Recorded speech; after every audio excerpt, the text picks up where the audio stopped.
कलाम जनाब शाहिद ज़की का है। यार भी राह की दीवार समझते हैं मुझे, मैं समझता था मेरे यार समझते हैं मुझे।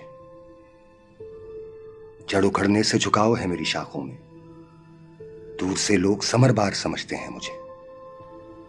क्या खबर कल यही ताबूत मेरा बन जाए, आप जिस तख्त का हकदार समझते हैं मुझे। नेक लोगों में मुझे नेक गिना जाता है और गुनाहगार गुनाहगार समझते हैं मुझे।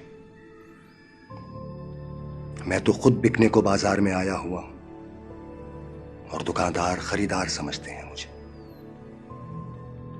मैं बदलते हुए हालात में ढल जाता हूं, देखने वाले अदाकार समझते हैं मुझे।